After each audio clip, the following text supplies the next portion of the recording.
বলো বলো। মেয়েটা বলে আলহামদুলিল্লাহি আলা কুল্লি হাল, সব অবস্থায় আলহামদুলিল্লাহ। সুবহানাল্লাহ পড়ে।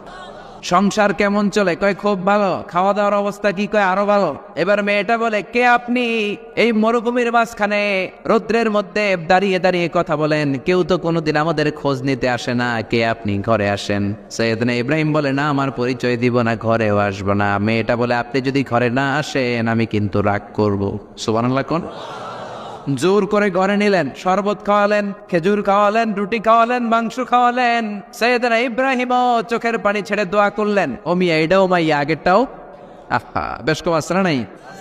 সৈয়দনা ইব্রাহিম মাথায় হাত বুলিয়ে দিয়ে দোয়া করলেন আর বললেন ইদা জা যাওজুক মিনাল গাবা, তোমার স্বামী যখন বন থেকে ফিরে আসবে, ফাকরাই আলাইহিস সালাম, তোমার স্বামীর একটা সালাম দিবা। ওয়া মুরিহি আন ইউসবিতা আতাবাতা বাবিহি, আর বলবা ঘরের দরজার নতুন চৌকাঠ যেন জীবনেও না পাল্টায়। চলে গেলেন। ইসমাইল আসলেন। বিবি বলল নুরানি চেহারার এক আল্লাহর